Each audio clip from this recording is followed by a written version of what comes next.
obat dari penyakit dengki. Sesuai dengan yang ada di kitab Ihya Ulumuddin Imam Al-Ghazali. Gini, kan ada dua pihak, ada pendengki, pembenci, ada objeknya, orang yang dibenci, orang yang kita dengki terhadap dirinya, misalkan gitu. Sifat dengki itu memberikan madarat kepada si hasid, si pendengki. Baik urusan dunia ataupun urusan agama. Dan menguntungkan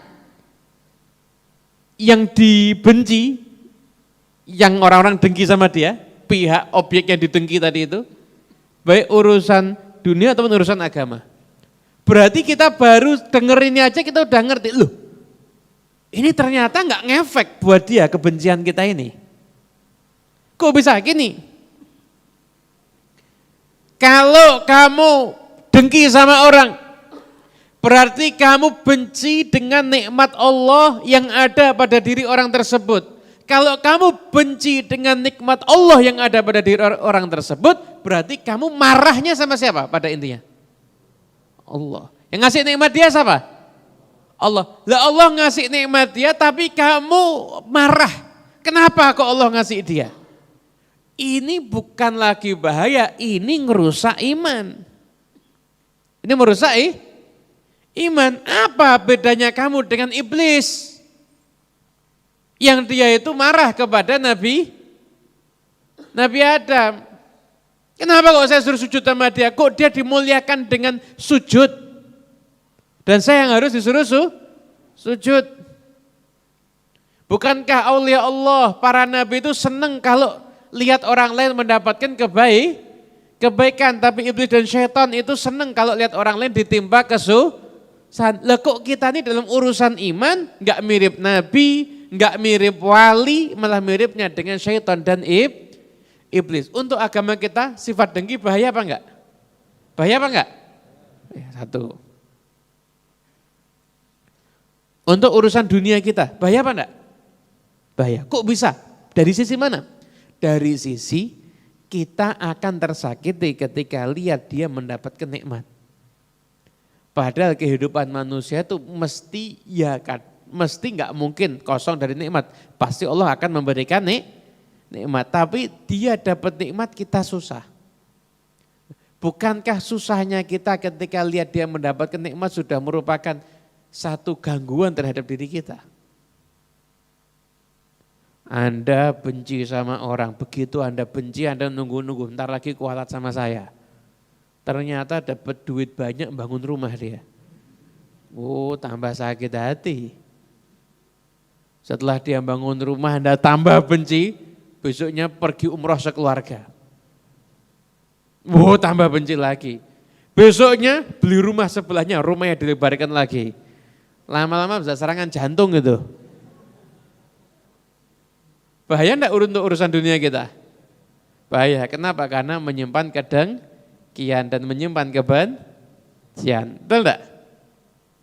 Setelah itu, buat orang yang didengki, dia dapat manfaat dua, untuk urusan agamanya dan untuk urusan dunianya.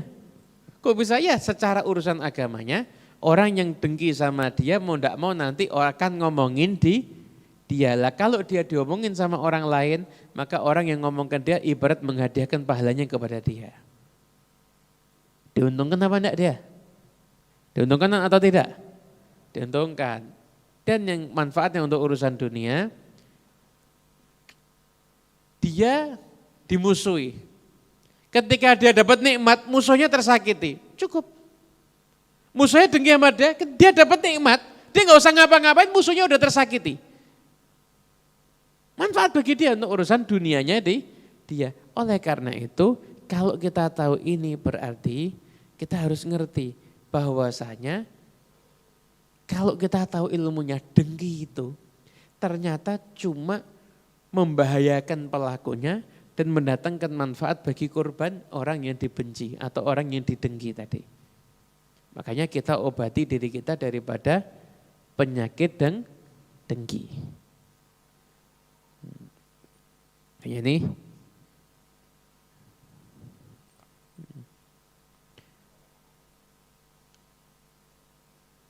sesuai dengan sabda Nabi SAW,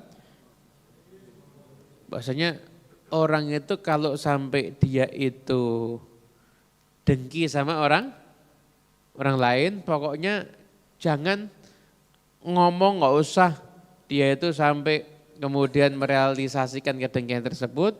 Kalau bisa dia mendoakan dengan kebaikan. Nah, ini tadi obat untuk urusan ilmu. Adapun obat untuk dari sisi amal adalah kita mengupayakan untuk melakukan sesuatu yang bertentangan dengan konsekuensi dari kedengkian itu tadi. Kita kalau dengki sama orang, muji orang itu malas apa enggak? Malas ya, kita muji dia. Tawadhu sama dia, malas apa enggak? Merendah sama dia. Ya kita lakukan itu. Kita lakukan itu. Jangan terus kita ngomong, wah kamu kalau gitu kamu munafik dan lain sebagainya. Loh, ini loh. Ingat Imam Ghazali. Imam Ghazali yang paling tahu tentang urusan hati. Yang namanya seperti itu mujamalah, itu ada memaksakan kebaikan. Kita tidak kepengen, malas sama orang ini. Tapi berusaha kita paksakan berbuat baik sama dia, itu akan menghapuskan bentuk-bentuk permusuhan.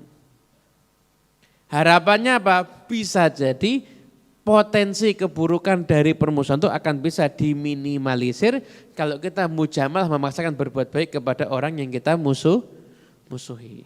Itu obatnya dengki. Memang sangat bermanfaat tapi sangat pahit. Tapi kalau Anda enggak mau merasakan pahitnya obat untuk membersihkan hati dari kedengkian, maka Anda tidak akan merasakan manisnya hati yang bersih dalam hati tidak punya penyakit dengki. Itu nikmatnya luar biasa. Itu.